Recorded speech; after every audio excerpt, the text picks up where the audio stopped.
Rise up!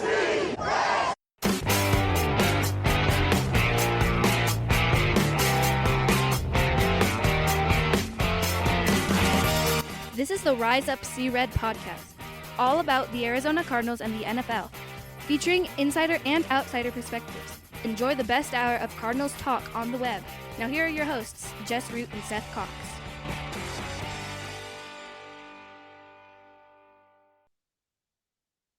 Hello, Arizona Cardinals fans, and welcome to the latest edition of the Rise Up See Red podcast, the best hour of Cardinals talk on the web. I'm your host, Jess Root from CardsWire.com, the USA Today NFL Wire site covering the Arizona Cardinals, episode 614. It is the bye week, but dadgummit, the Cardinals have done it again. They've won 4 in a row. They beat the New York Jets. Not just beat them, they broke them. They broke the Bears. They broke the Jets. And Seth Cox, my co-host from RevengeOfTheBirds.com, is with me in this show.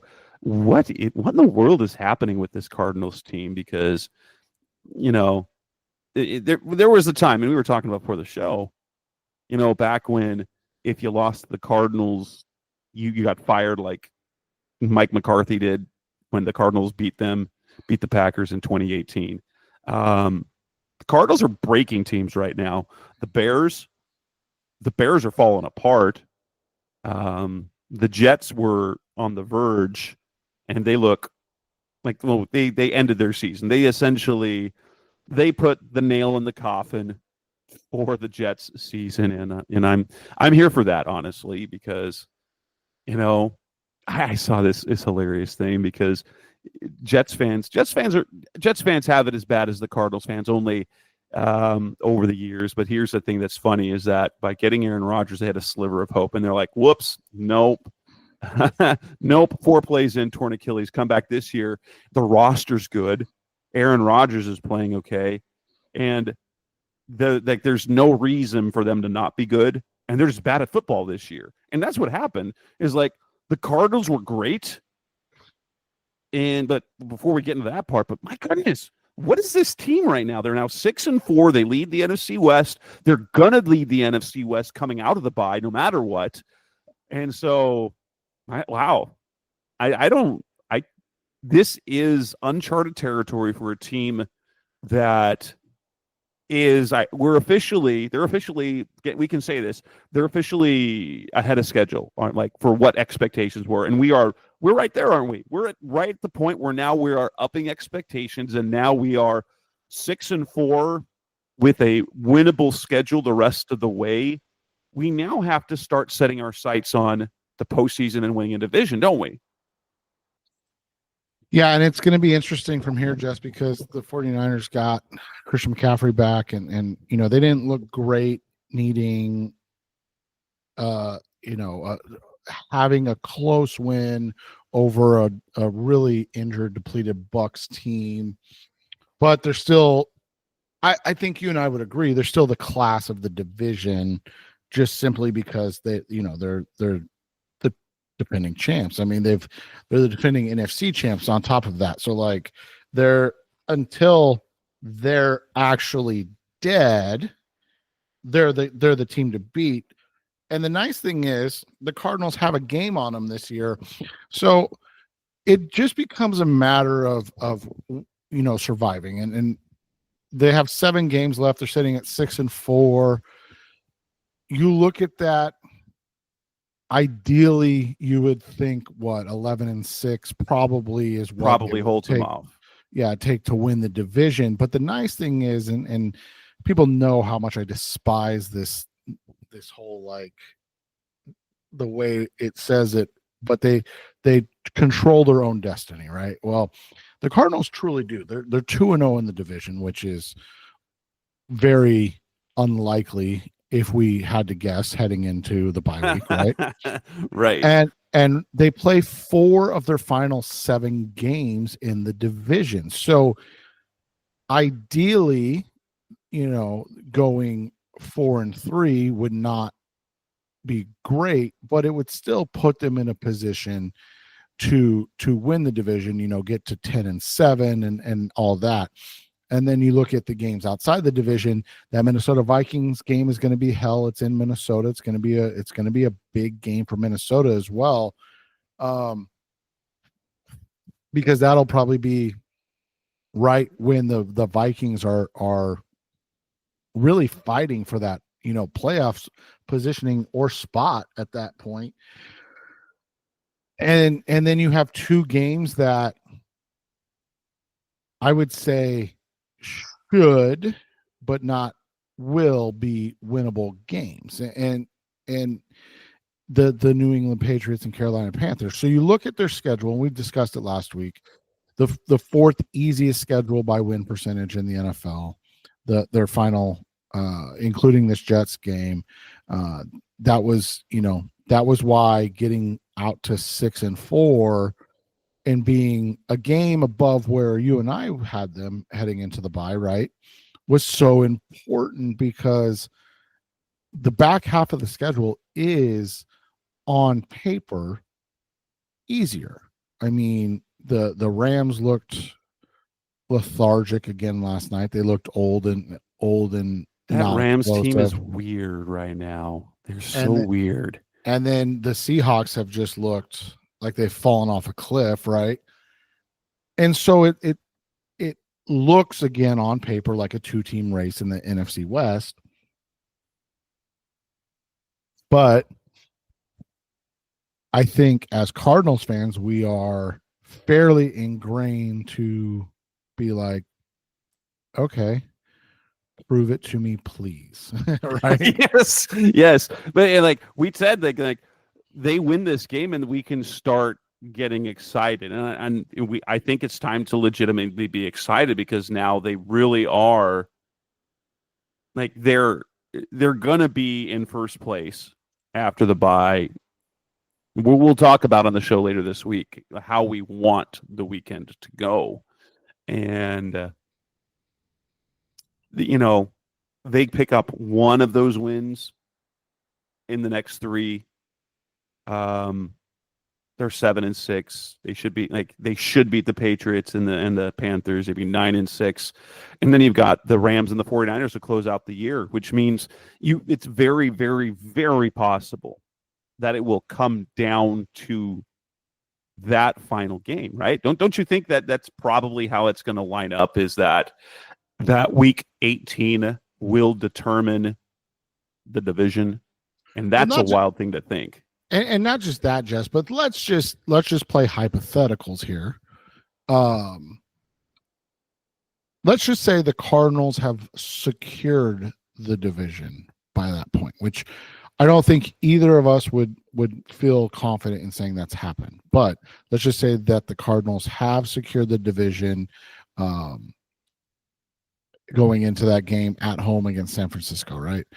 The reality of that becomes Atlanta has the same record right now. They're right above Arizona with a 3 seed. Obviously, in this scenario, the Cardinals would probably want to be the 3 seed overseeing Minnesota, or likely. So you don't have to play the 49ers the very next week again. Right. But that's what I was going to say. Most likely it's going to be Washington, Green Bay, or San Francisco. And we know how hard it is to beat an NFL team 3 times in a season. So, you get the 3 seed and maybe you get a better shot, things of that nature. I don't want to say the 2 seed is out of reach, because Philadelphia has been a really Jekyll and Hyde team. Even though they are 7-2 this year, they've been a very unimpressive group in a lot of their wins. Now they have some absolute dominating performances, but those have been over a very bad NFC East, over the Giants and the Cowboys. They have some skin of their teeth wins over teams like the Jaguars, the Browns, the Saints this year, and the Packers in the first game of the season. And then they have some, their 2 losses aren't exactly from world beaters. So it's an interesting group. They finish with Washington. I'm just going over the important games. Washington, the Rams, the Ravens, the Steelers, and the Commanders. So again, they could, they could conceivably lose 3 to 5 more games. They also have the Panthers, Cowboys, and Giants again. So it's like, they're at worst finishing with 10 wins this season. And then, so is the 2 seed off the table? Maybe. I think if they fall one more game behind Philly, it's off the table, right? Like, you can't be 3 games out of second place. But their conference record behind Atlanta right now, which is why they're in the 4th position. And Atlanta, they've again been a lot I'm buying the Atlanta stock, but what are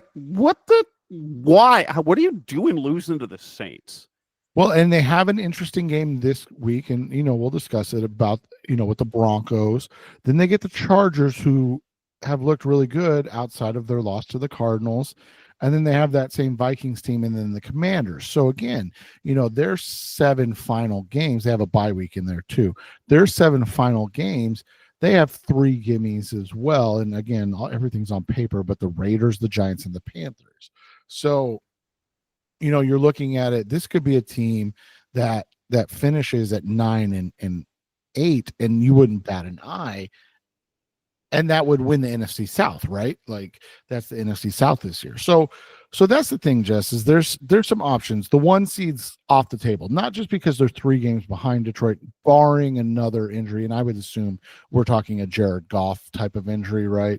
But Detroit's basically going to be the 1 seed. I mean, they've looked absolutely phenomenal this year.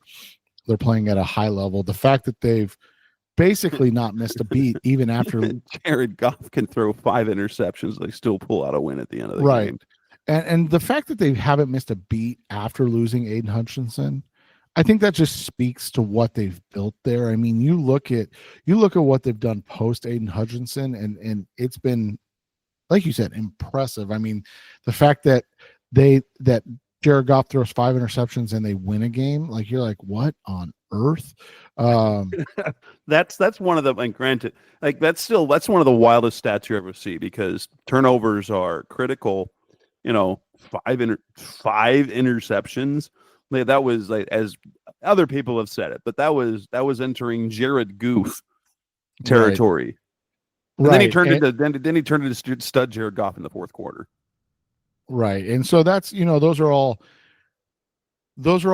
really, that's where they're at within the NFC. You look at it, the biggest issue right now is there's no other NFC West team in.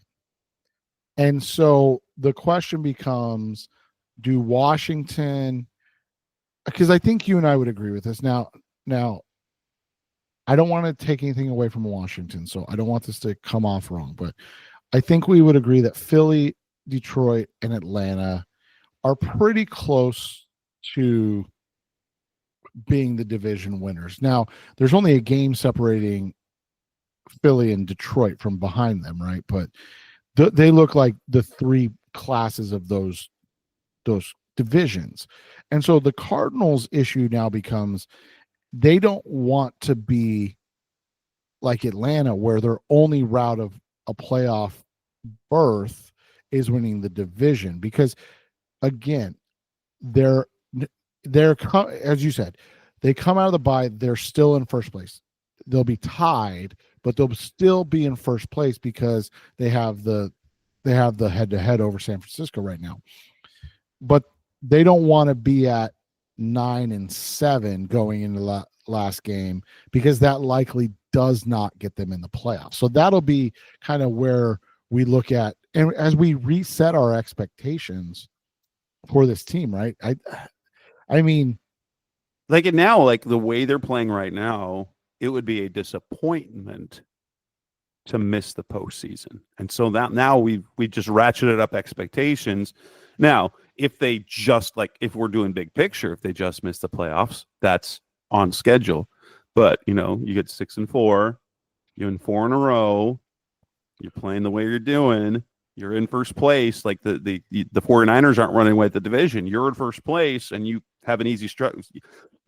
Expectations now go up. It's like, okay, we want this to happen, and that now it kind of should happen. If this Cardinals team is what we're seeing, they should be in the playoffs.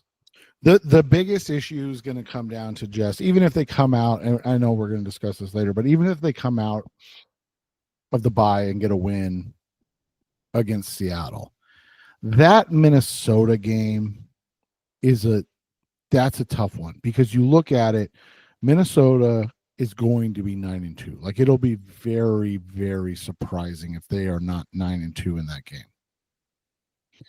And there's just this aura of being 9-2 against let's just say 7-4, of like, you have to once again prove yourself that you belong and that this hasn't been a fluke, right? And that's, I think, where the Cardinals are going to come out. It'll be even worse, and not that we expect it to or anything like, but it would be even worse if they come out and lose that game and they're 6-5, right? Because again, a 9-2 team, and you're staring down the barrel of 6-6, and all of a sudden, all of that good momentum, good media is like, now you're like, oh, that 5-1 stretch was the fluke. No matter that they beat a bunch of teams over 500, that'll be what's looked at as the fluke. So that's the line that they play with coming out of this bye week. But we never expected 6-4. I mean, nope. Not, and especially when they were 2-4. We were like, if you can get to 4-6, like if you can win 2 of your final 4, we'll be like, okay, 4-6 at the bye. Like we said, that back half of the schedule, you could see them winning 4 games and going 4-3, and then, like you said, on schedule 8-9. You're like, wasn't pretty, but they got there. Now they're at 6-4, and it's like, you basically are saying, don't Kingsbury this, right? Right. You're basically saying, and again, I don't think Jess and I are saying this, but we also are raising our expectation levels based on what they've done on the field. And we're going to say that 4-3 needs to come through anyways. I don't want to say they have to, because that's an exaggeration, but they really need to finish at 10-7 at this point after the 6-4 start. Yes. Otherwise, you lose the momentum of what they did. Yeah, what they did, what they accomplished to get there. Yeah, absolutely. So this is fun. We didn't expect to be talking about a team. This is fun. This is actually fantastic. Well, this was last year. Last year. Geez, Seth.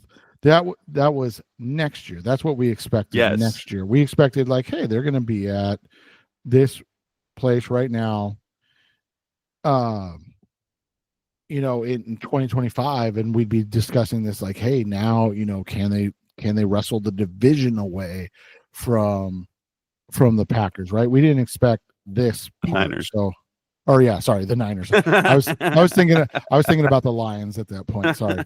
So, no, Seth doesn't have a Lions podcast too. he's just confused. I was actually going back to the Lions record last year to see where they were at, because it's interesting, man. I mean, those were the parallels we always talked about, right?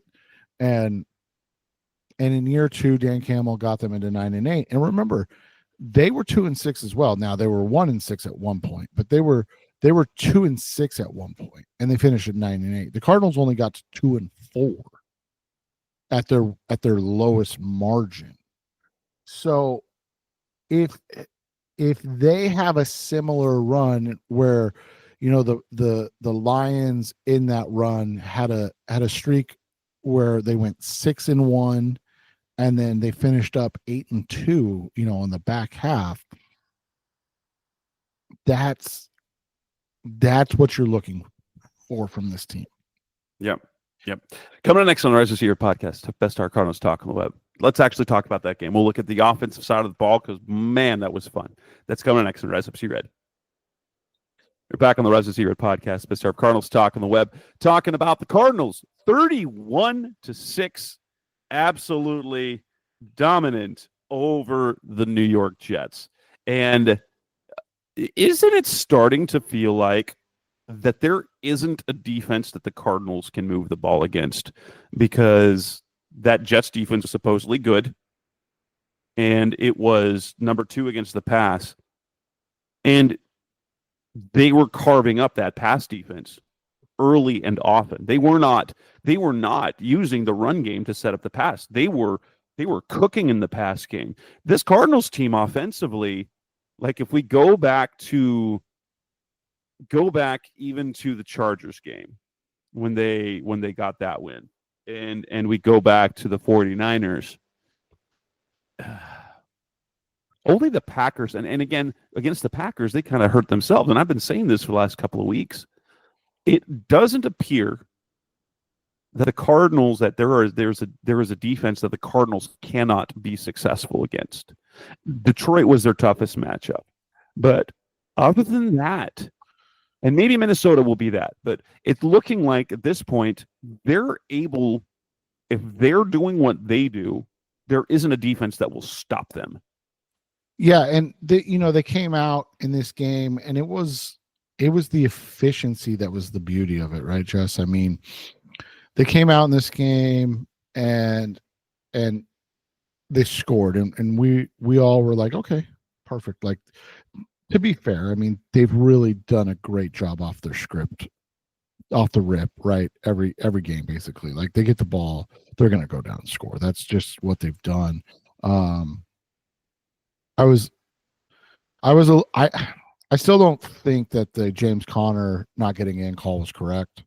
I think the ball in his arm was like over the goal line, but whatever. I mean, and I was texting some buddies because I was in Vegas for this game and just watching the game at the sports book, and it was crazy, Jess, and the amount of Niners fans, and the Niners game was over, but the amount of Niners fans was insane, and they're watching this game rooting against the Cardinals, obviously. And it's funny to listen to that because a lot of the conversation was like, I just didn't think they were this good. Like, how are they still doing this type of stuff?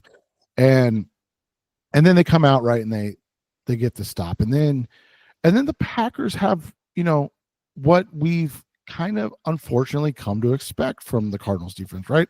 A real easy time down the field. Oh yeah. And they got to the 11, it's 1st and 10, and you're like, all right, 7-7, no big deal. You want to come out and you want to get this game back up. Like, you have to respond immediately. And they held, right? And they forced a field goal, and you're like, okay, all right, kind of shaking your head, like a little surprising, but that was good. And then they come up and they once again, they just drive down the field. And that drive was really impressive because the only 3rd down on that drive, Jess, was the 3rd and goal play. Yes, that's the crazy thing. Like, yeah, they were so incredibly efficient. They moved the ball so well, and it's, again, remember, this Jets defense was their strength.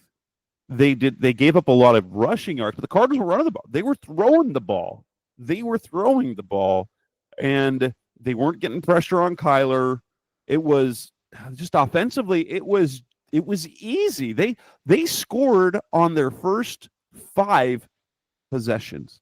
They went touchdown, touchdown, touchdown, got the field goal before the half, and then touchdown again. And after that, it was just slow.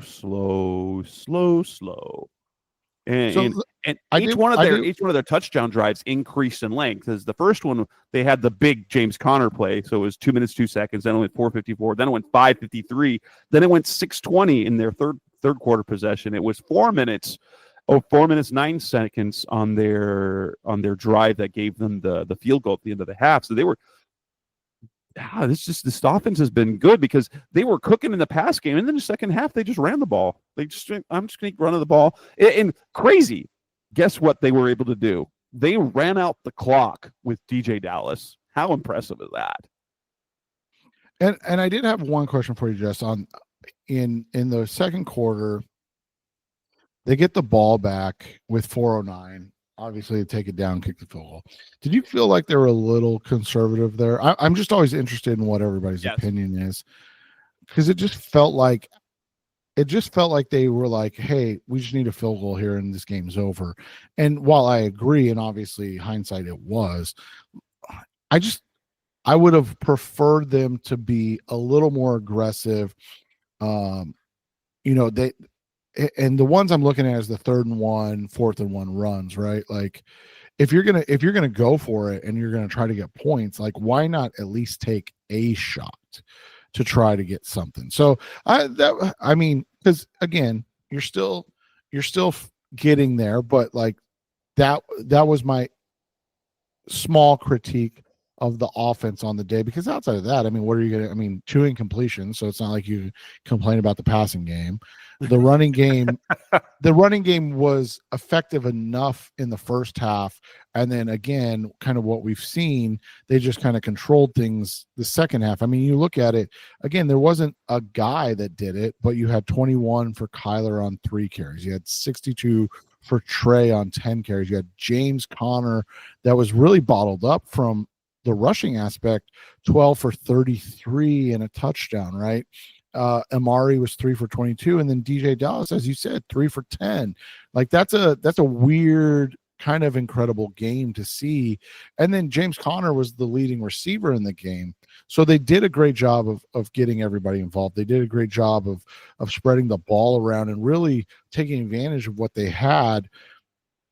And when you look at it from that perspective, Jess, like this offense has become really impressive in how they milk the clock, but they're still scoring points, right? Like it's not like they're punting a lot. It's not like they're turning the ball over or just kicking field goals. Like they're scoring points. They put up 31 points against a good Jets team, or good Jets defense, I should say. Their team's not great. The week before against a good Bears defense, 29, against a good Miami defense, 28.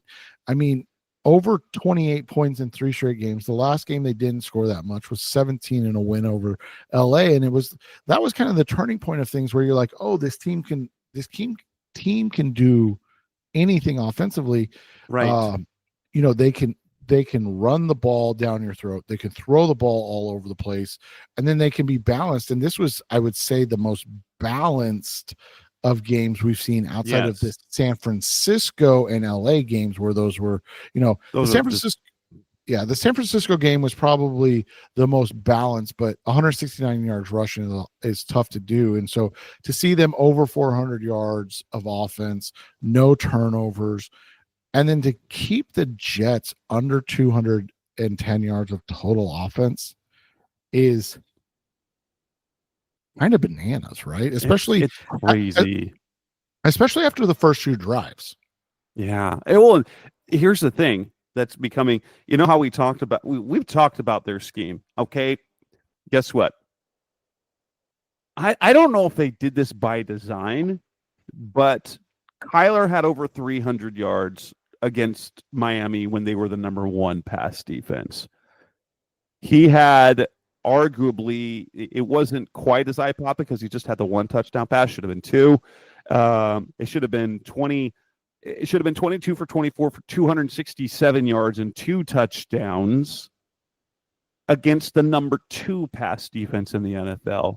And while he did get blown up on that one, like, oh my gosh, that hit that he took, a team that had 31 sacks, Will McDonald had 8 sacks coming in, Malcolm Clements was 4, this was a team that got after the quarterback, and they stonewalled that. They stonewalled that defense. They were Tyler is in a groove right now, and it started with the San Francisco game. It continued with Miami, And he just didn't have to do anything against the Bears, but he was so insane. Here's how it was. It was just effortless.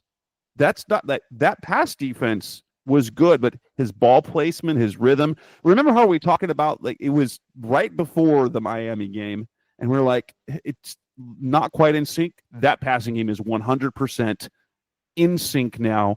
Kyler is seeing the field extremely well. He's making good throws, making good reads, putting the ball in great places. And honestly, it did. It looked effortless. I don't know how you make 22 of 24 completions look effortless, but he did it. And then on the other side of the ball, and we'll talk about the defense in a second, Aaron Rodgers at one point had like 89 yards on 22 pass attempts.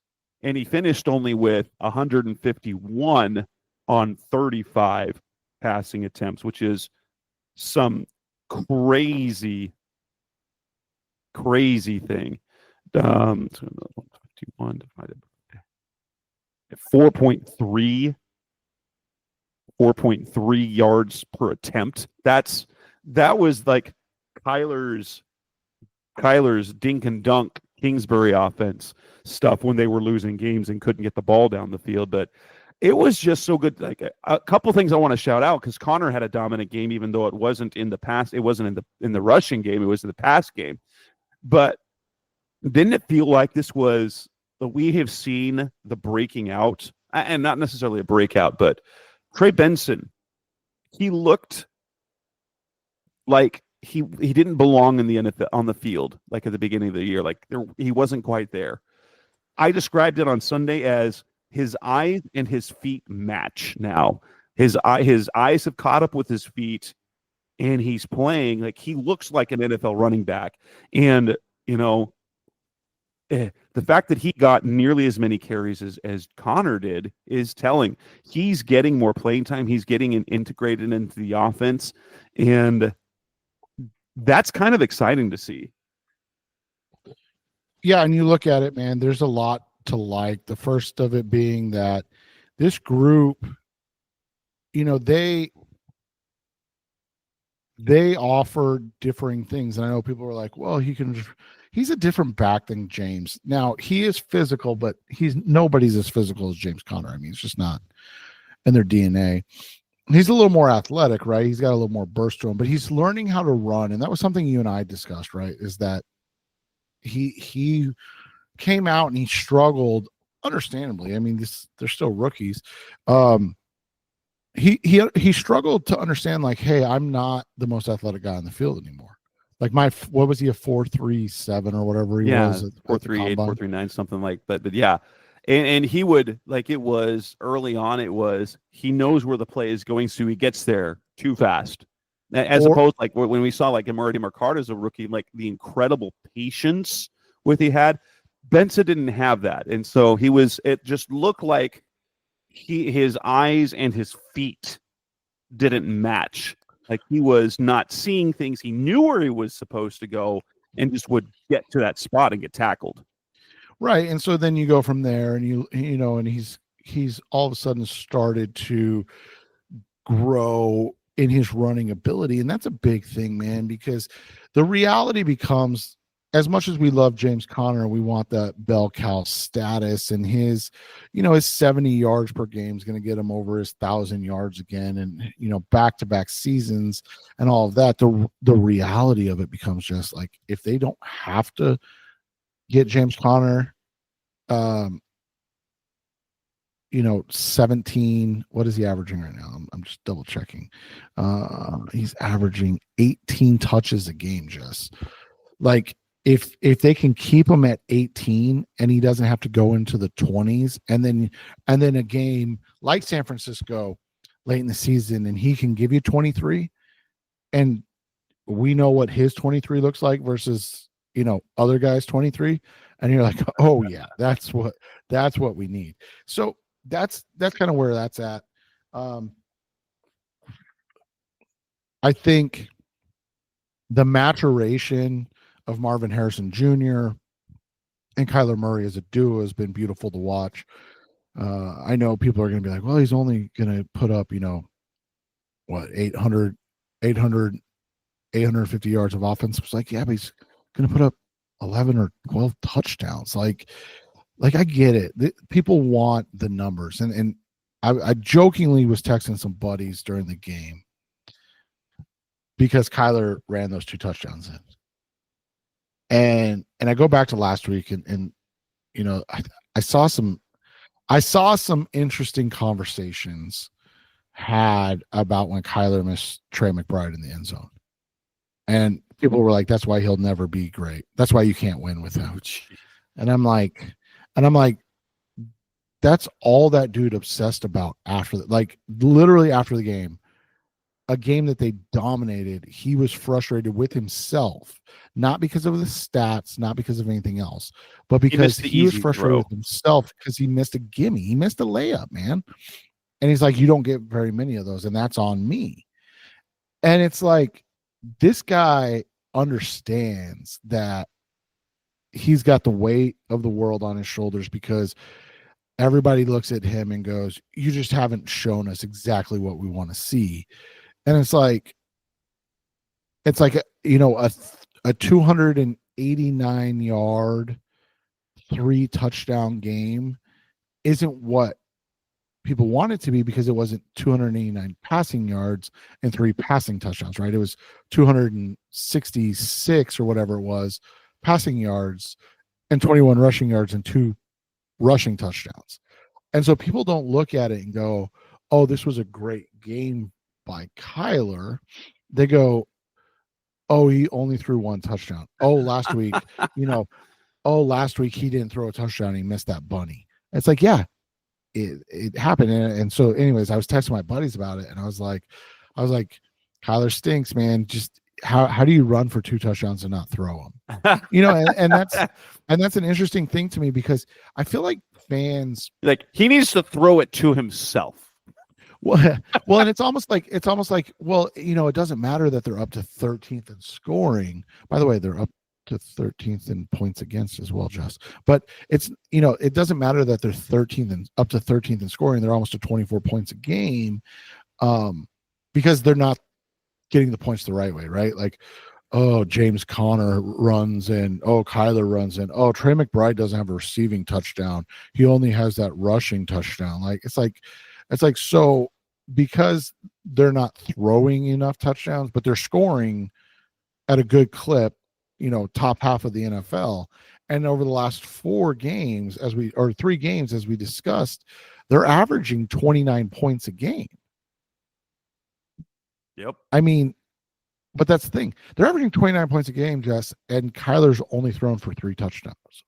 Or is it 4? It might have been 4 now. It's 4 now. Yeah. Yeah. So, no, it's only 3. Yeah, he only threw for 3 touchdowns in the last 3 games. Didn't he have 3? Didn't he have 3 against Miami? No, he only had 2. Just 2. Okay. And so that's the thing. It's like you're averaging 29 points a game, but you're not throwing for enough time. It's like, shut up. Like, really? Like he's doing what he's being coached to do.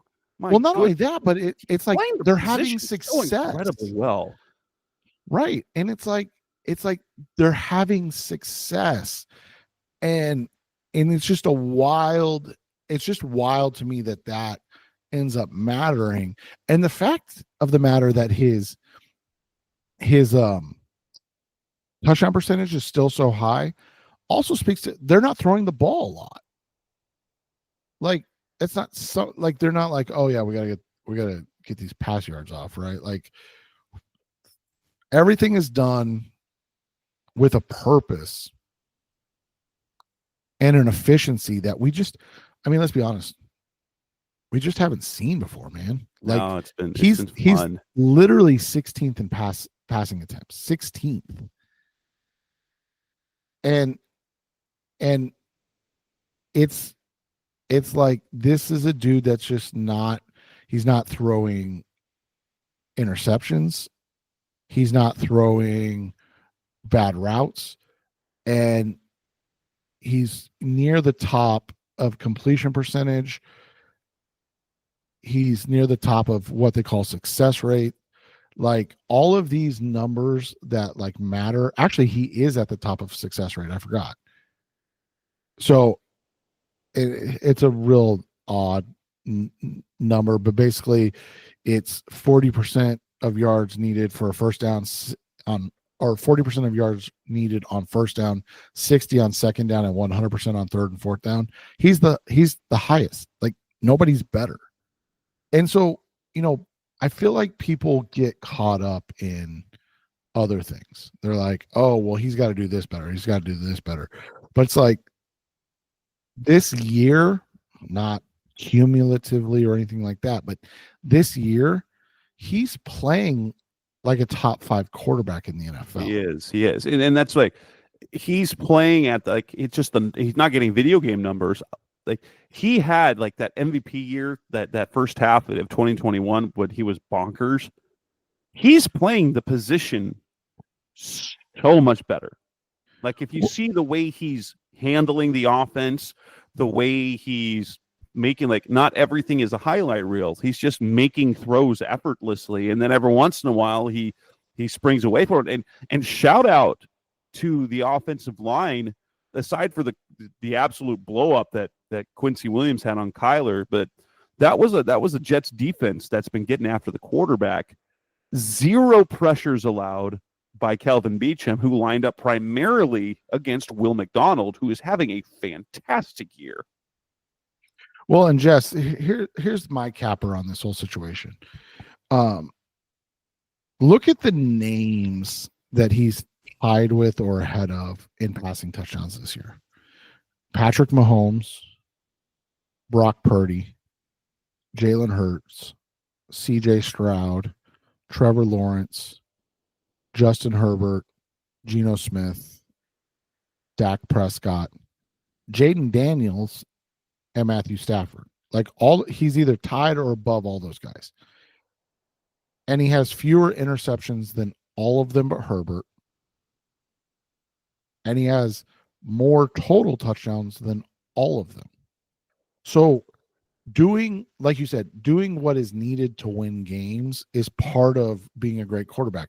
And so, yeah, would we love him to be putting up Joe Burrow or Lamar Jackson type numbers? Absolutely. I've been waiting for the 5,000 combined rushing and passing yardage in 35 to 40 combined touchdowns.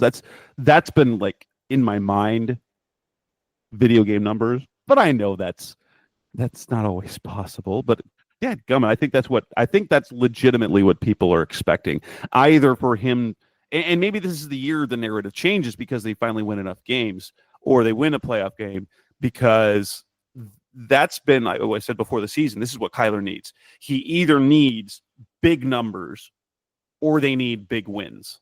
Right. And right now they're getting big wins. They're moving toward a big number of wins, and he's playing like people who watch football, and Jonathan Gannon has believed in the beginning. And the fact that he is so convicted to believe that Kyler still hasn't hit his ceiling, like, can you play the position any better than he has over the last few weeks? It's hard to believe. Like, the only thing that could be better are his actual numbers. And then it's simply because they aren't passing the ball so much, because schematically they have this balance that you want to have on an offense. And this is something really fun and really, it's great to see the guys. Trey McBride is an absolute beast. Harrison had a great game. To see Trey Benson starting to step up, having the offensive line play the way it did. It was a 100, like, I didn't actually write it, but I like to do studs and duds. There was literally all studs on both sides of the ball. There was nothing disappointing to me in that happened on either side of the ball in terms of individual players. And this will be my last thought, Jess. Think about it this way. The guys leading the NFL in touchdown passes this year, 2 of them have losing records. It's because they have to pass the ball more.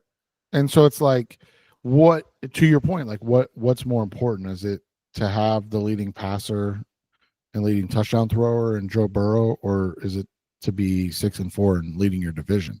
Like, obviously everybody's gonna be like, oh yeah, well, I want both. It's like, well, so does everybody, right? Like, but at the end of the But day, Joe Burrow's there, like, I've got numbers, but I want wins. right? He'd rather be winning. Right. He'd rather not be third in his own division, right? So that's, I mean, just that's the reality of it, man. It's tough to please everybody, and when you've already set your mind to what you think about Kyler, then you'll make that the reality that you see. And it's unfortunate, but it is what it is. I mean, this has been a breakthrough season, in my opinion. And I think that as they flesh this offense out over the final 7 games and then into next year, you're going to see a guy that's going to probably be closer to that 30 to 35 touchdown passes and 40 to 45 total touchdowns from scrimmage, and a guy that's closer to that 4,500 total yards from scrimmage, every year. Because that's the other thing, Jess. Remember, this dude's only 27, man. Like, it's wild to think that. I mean, it's wild to think that this is a guy that they have for the next, however many years. And you look at the way he plays, his body, the way he takes care of himself, he could probably play at this level another 6 to 8 years before the athleticism starts to slip and things like that. That it would be a miraculous thing for the Cardinals, who've never had a homegrown quarterback, to get one that they could get for 10 to 12, maybe even 14 years. Holy cow, what would that be like? Yeah, it's fantastic. It's fantastic. Coming up next on the Rise of Here podcast, it's our Cardinals talk on the web. Let's move to the defensive side of the ball, because there were things to like there. That's coming up next on Rise of Red. We're back on the Rise of Here podcast, the Star Cardinals talk on the web, looking at the defensive side of the ball. And outside of those first two, like after the first 2 drives, it wasn't that the Jets quit. It's that they were broken, right? And this was a case where the Cardinals defense did just enough where they kept them to 2 field goals, and then they kept scoring, and then everything was messed up. They couldn't run the ball anymore. And 207 yards, that is something to hold this Jets. Now, granted, this Jets offense, we've looked at it. Talent-wise, there's no reason for them to be as bad as they are, and yet they're just bad at football offensively. They have 2 good running backs in Breece Hall and Braylon Allen. They have a Hall of Fame quarterback. They have top-tier receivers in Garrett Wilson and Devontae Adams, and yet they can do nothing offensively. And it would, it'll start with just playing well when they got to the red zone, making that one play they needed on those first 2 drives, and then after that, it was the Jets pressing. They're not having fun. Aaron Rodgers isn't having fun, and sure, yes, this offense has been atrocious for the Jets, but also the Cardinals defense hadn't been anything to write home about for a long time. And like you said, they're now up to 13th in points allowed. And that is, 3 straight home games with no touchdowns allowed. They lost. I saw a stat. They held opponents to single-digit scores in 2 consecutive games. They had allowed double-digit points in 52 straight games, which was the longest active streak. And so, granted, it was against the Bears, it was against the Jets, but they still did it. They're still, that defense doesn't make any sense. Now they're getting pressure on the quarterback.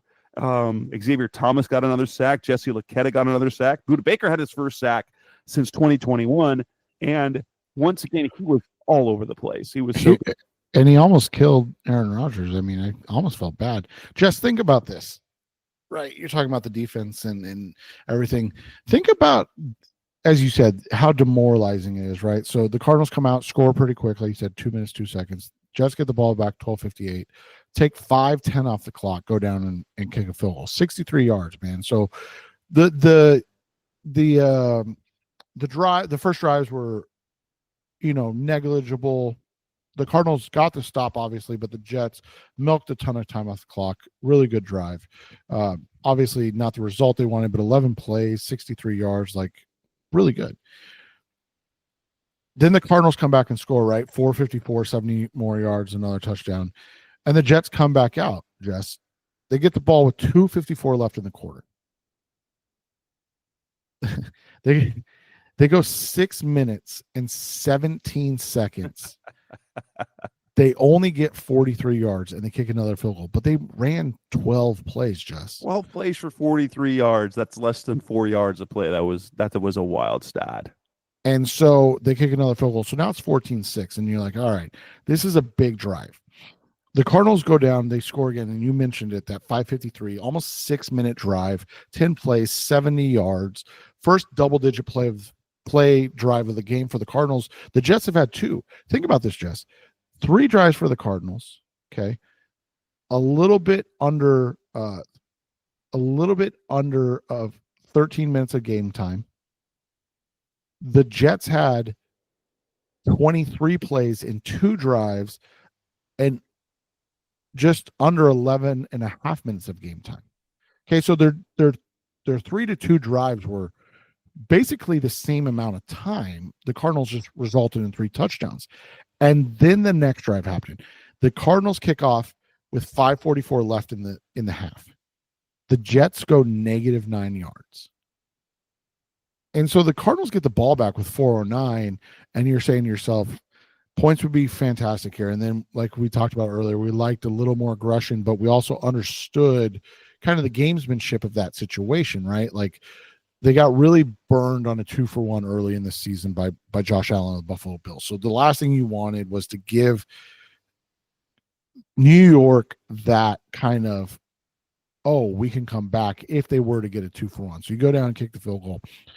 Then the Jets come out, and I got it. I mean, it's tough. 24-6.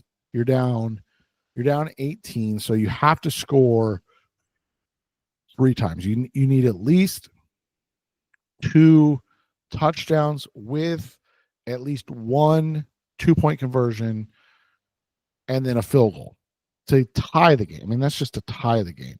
So the Jets come out, another 4:27 off the clock, 62 yards. They're at the 8-yard line. That's the second drive inside the 10. And they get nothing.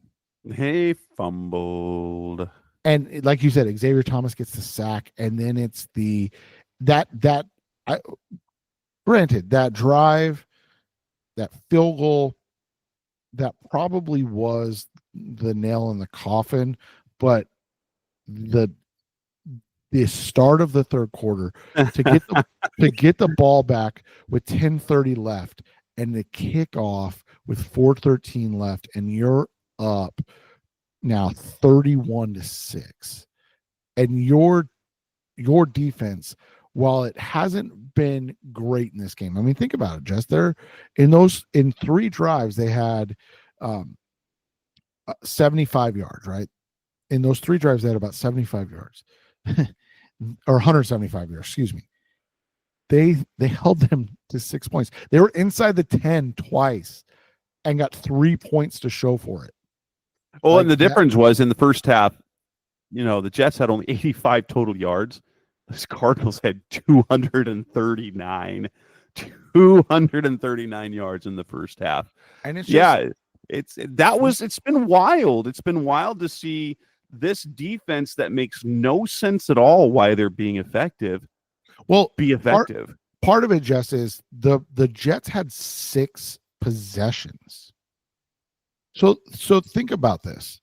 Like, the Cardinals have gotten to the point now in these last 3 games.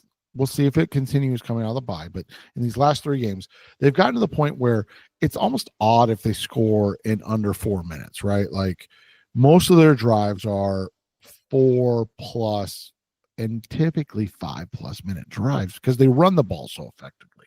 So when you're not having to throw the ball, the clock doesn't stop, right? That incessant clock stopping on incomplete passes. And then in this game, when you are throwing the ball so efficiently that you only have 2 incompletions, now the clock's just never stopping. Like the clock. So like when you have, I mean, think about this, Jess.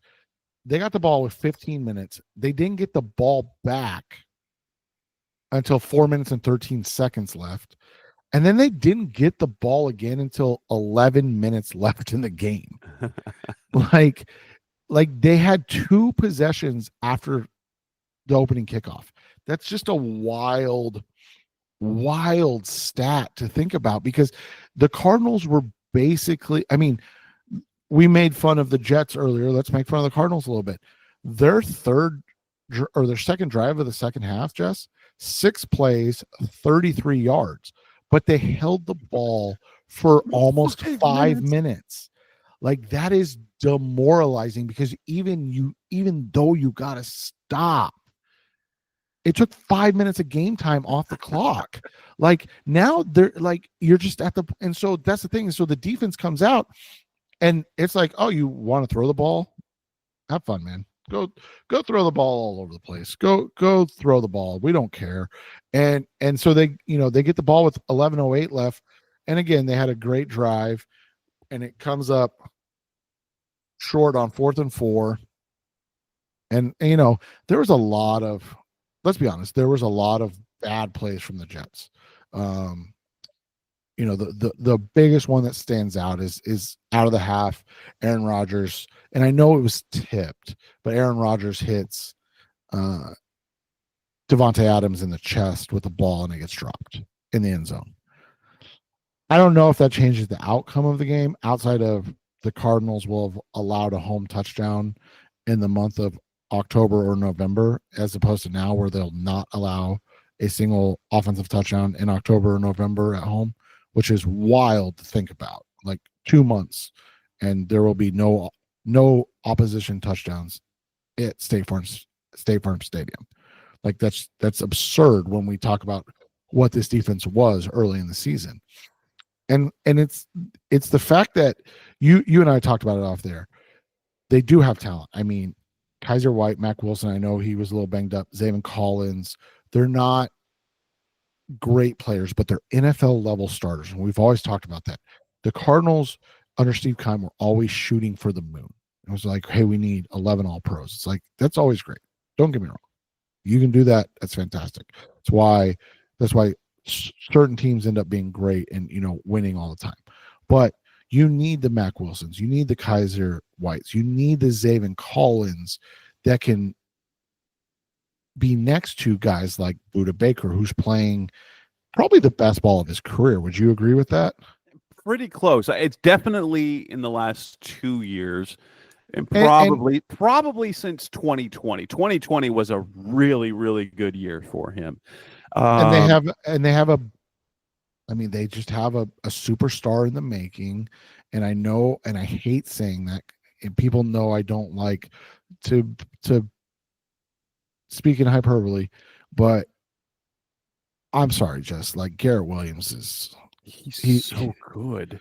Like that draft pick, if he remains healthy, that and I love Paris Johnson. He looks like a franchise left tackle. Obviously love Marvin Harrison Jr. Think he's going to be an all-pro receiver. But Garrett Williams might have been the best pick because it wasn't obvious, right? Like, yeah. Paris was obvious. Well, and like when you have a good left tackle, it's not flashy, it's just good. When you have a good cornerback, it's a difference maker, because like you completely eliminate throwing to his area, or he's making plays. Well, and did you see that? He's so physical too. That's the fun part too. He didn't get his hands on any balls, but he's all over the place. He's great in coverage. He's physical. He's been so good. And you saw the stat coming out of this game, right? No, you that can tell me. I he probably allowed stop it. he allowed the most catches that he's allowed all season, Jess. He allowed 4 receptions for 3 yards. Yards. Oh man. So that's the thing is like you said, and again, I don't want to get ahead of myself, but you look at what Patrick Peterson was, right? Patrick Peterson was a different type of corner. Patrick was Patrick was a freak. Now we know there was probably some supplements that were helping him for a while, but like he was 6'1", 210 pounds, and he moved better than anybody probably in the history for a guy that size, right? Like he was he just erased guys. And so people didn't even throw at him, but not just that, he was a guy that like was just this amazing cover guy. Williams is extremely good in coverage. He's not Patrick Peterson level good, but he's very good. But the difference is Williams wants to be near the line of scrimmage and hit people. Like this dude loves football. And to see him turning into a superstar before our eyes is just such a cool thing to see, man. Because it was just so unexpected. And not because he wasn't good in college, but to come back from the injury that he sustained and then to see him play at that level, he's a special cat, man. And I'm excited about it. Jalen Thompson was out this game, so we got Rabbit. Man, did he look like he's going to be a star too, right? And you hate to start having conversations like this, and especially in a season like this, but like having Rabbit, you're like, hey, you remember those 2 expensive safeties that we always discuss? Maybe you don't need both of them, and that's a conversation we'll have down the line, right? But like he played really well. He's an incredible tackler. He's got to get better finding the ball. That's his one thing. I think he had a chance for a pick, and he just, the ball was past him before he's ready. But again, rookie, like we talked about with Trey Benson, like it's time. It's those type of things. And then do Zaven. It's not what we wanted. I get that. And then they moved him to edge, and it's still not what we want, right? Like, oh, he's not an edge, like he's not putting up sack numbers. But this dude is a hammer on the edge as a run stopper. He plays with a fantastic motor. And he is one of the leaders on this defense. And the thing that I think gets overlooked is that they can use Zaven in coverage. So he gives them the ability to do different things, right? Like they can line him up like he's going to blitz and then drop him into coverage. Or they can put him on the edge and not to get too technical, but they can green dog him, which means that they can drop him into coverage from his defensive end spot and disguise things. And like offering all of that is so invaluable. Yeah, he's not going to be Nick Bosa. We get it, man. Like, trust us. You and I would love it too, right? Like, this is a dude yes, that would give you 18 sacks a year. That would be fantastic. But he offers something different. They still do need a little help at pass rush. I don't want to overstate anything, but they're getting complementary football now. Like you said, Jesse Luketa, Xavier Thomas each get a sack. Budda had a sack. They're getting complementary football. They're creating havoc at the line. They're just playing at such a high level. And now, again, moving forward, we get to see something different, right? Seattle hasn't been the offense we expected them to be. And their lull over these last 6 games, with one game against Atlanta with that win has offered us a glimpse of, they're not as good as we expected. That being said, now you, as Arizona Cardinals, have to go do it. And it can't just be like, oh, well, they weren't good against this team. Because, I mean, their last game, they still put up 424 yards of offense. They just had 3 turnovers, right? They have a game against the Lions where they put up 516 yards of offense. That Lions defense, and that was, pre Aiden Hutchinson injury. That Lions defense is great, man. And so they're still dangerous. So again, you just get more tests that will build to what we talked about at the beginning, right? If you end up at 10-7 or, God forbid, 11-6, and you win the division, you finish as the 3 seed, like you're going to see a good offense the first round of the playoffs.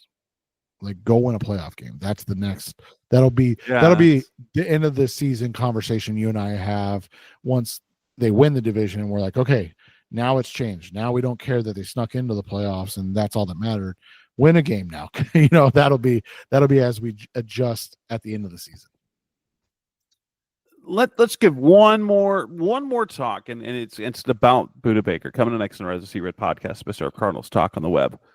Budda Baker playing great football, and yeah, we'll talk about that coming to next on Rise of Red.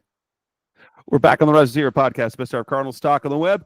Budda Baker's playing incredible football. We talked about it, but it was what Jonathan Gannon said after the game that I think people are starting to notice, and Howard wrote about it, that now is the time to get a deal done or whatever. But Gannon said you can't put a price on what Budda does because it's more than just on the field. I'm like, unfortunately, you do have to put a price on it. You do have to put a price on it, and the Cardinals have to make that decision.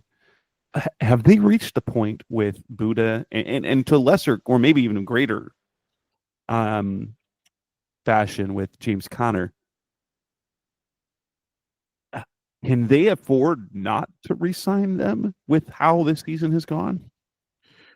It's really tough, man. And the reality of it is those two, the way the team is built, they probably cannot afford to let them go. And that's a tough one because, as you and I have talked about quite a bit, like it's not ideal, right? And that's not a shot at Budda. It's not ideal. But I'll say this. I don't know if it was the change of coaches. I don't know if it was the contract situation. I don't know what it was. But this Budda Baker seems much more, or the fact that they were just going to be bad. I don't want to forget that. This Budda Baker seems much more motivated than the last Budda Baker. Do you think maybe it's partly the contract? I mean, he's more than that. I don't want to suggest that he's just playing for his contract, but he is an extra level of dialed in. And could it be as simply as this? He's 100% bought into Coach Gannon. And that's where I'm at with it. Like, is that what it is? So here's the hard part, Jess, with Budda. I think the first thing that you acknowledge is that he is a leader of this team. I think the second thing you acknowledge is that he's going to be 29 in January. So when they make the playoffs, because we're going to start manifesting this, Jess. Let's do that right now. So when they make the playoffs this year, he will be 29 years old when that playoff game takes place. So that begs the question. The guys that just got paid, Jesse Bates, last year, 2023, he was 26 when he signed his 4-year, $64 million contract. So 16 millish a year. Antoine Winfield, you're not really touching that. That's a young man's contract. They signed him for $484. So here's my question. If you're the Cardinals, how much are you willing to go? And if you're Budda, what do the numbers have to look like? And so my question becomes for Budda, is he willing to do basically a 3-year deal in that, $48 million range? So right in line with what Jesse Bates got. And even if it's a little more, let's say 350, right? Are you willing to do that? And then if you're the Cardinals, how do you shape it that you can get out of it that age 32 year without getting killed? Right. So, I mean, obviously the great thing is you have 120 million-ish next year. Yeah. So you can really front load his contract and make it so he's off the books again in terms of guaranteed money in year 3, as opposed to what Steve Keim used to do, which was backload the contracts. And so, you were paying him dead money when he was 35 and 36 and not on the team anymore. Right. So that'll be the one thing that I would ask is 3 and right around that 45 to 55 range. Is that going to be enough to get things done? Or is he going to expect $20 million a year? And that's where it becomes. Not that we're saying that he shouldn't get that, but maybe the Cardinals shouldn't pay that. Right. And that's why I said it has to be I feel like just talking about now, 318 is probably where the max I would go. 354, guarantee 40 of it, which is a lot of money. And just basically you're guaranteeing the first 2 years of his contract, right? Like, hey, we'll guarantee this. This is our good faith to you. You'll be 31 at the end of those 2 years, right? Technically 32 playing in the playoffs. So let's all be on the same page for this. It's just, man, like you said, for Budda, is he willing to do that? Yeah. Yeah, that would be. And maybe the route is the Budda part. Maybe it's the Jalen part where you. Well, and that's kind of where my head is. I think we like Jalen. He's a good ball player. Don't get us wrong, but I think he's got to be the odd man out in this situation, especially with how Rabbit played. I mean, we're talking about the Cardinals have the 5th and 15th ranked salary safety, and they're not getting, and one of those guys is not playing up to that. Not that JT is not playing well, but JT is playing very well within his scheme, just not production. Like, you're not getting the stats that you want from him. And they do have an out after this year. They would only take an $8 million dead cap hit instead of the 13 plus. So that was one of the Keim deals that he didn't kerfuffle from a negotiation standpoint. But it might also be one of those things that they can handle both for one more year, right? Because I mean, they do have does have a void year after 2025. So I don't know, man. Like it could be one of those things where you can get away with it for 1 year because you do have so much money, and then you kind of, I don't want to say go all in because that makes it sound like the window closes. I mean, and we're talking about safeties. No offense to any of the safeties out there. My kid's a safety, so I love you. But like we're still talking about safeties, right? Like you can go get one if you need one. And I think that's how you have to look at this. And again, you look at it like Xavier McKinney is the top paid guy. he's very good. We talked about Antoine Winfield, Kyle Duggar. So like all those guys are the ones right above Budda, but like other guys like Minka Fitzpatrick, Jesse Bates, Justin Reed, like all those guys who are elite at the position as well, they're below Budda. So it's like, again, no shade at Budda, but like, do you really expect to be the highest paid safety in the NFL? Like, is that a realistic thing that you can expect from this team, or can like they come to an agreement? And I think that's where it's going to come down to. And you and I have talked about this before. The David Muguleta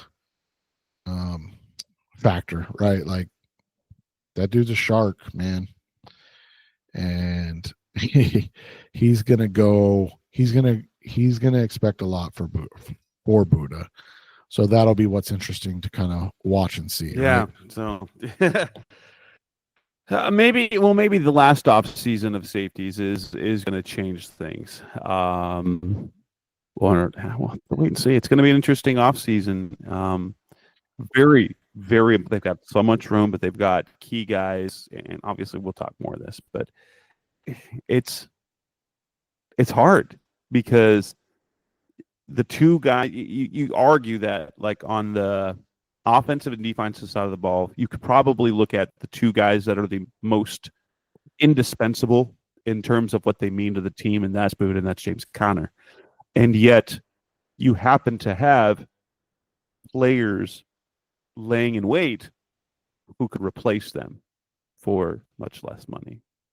But right, and that's but won't be the same type, won't have the same type of impact. They might produce similarly, but they won't be the same sort of impact.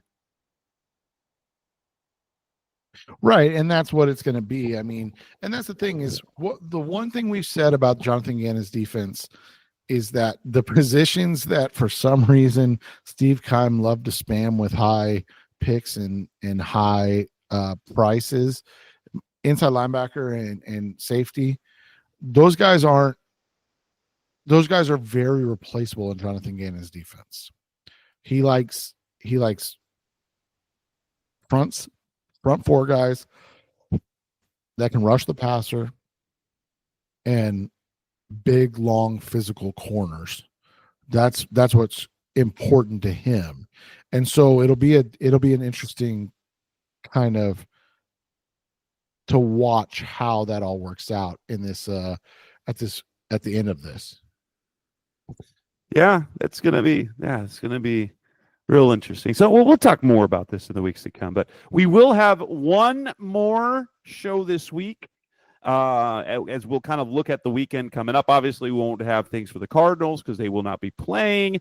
We'll talk about the schedule coming up this weekend. We'll talk some prop bets and things like that. It'll probably be a little shorter show, but yeah, we'll wrap up this edition of the Rise of Seared podcast. Best our Cardinals talk on the way. That's Seth Cox. I'm Jess Root. Thanks again for listening. As always, we'll be back again soon. Thanks for listening to the latest edition of the Rise Up, See Red podcast.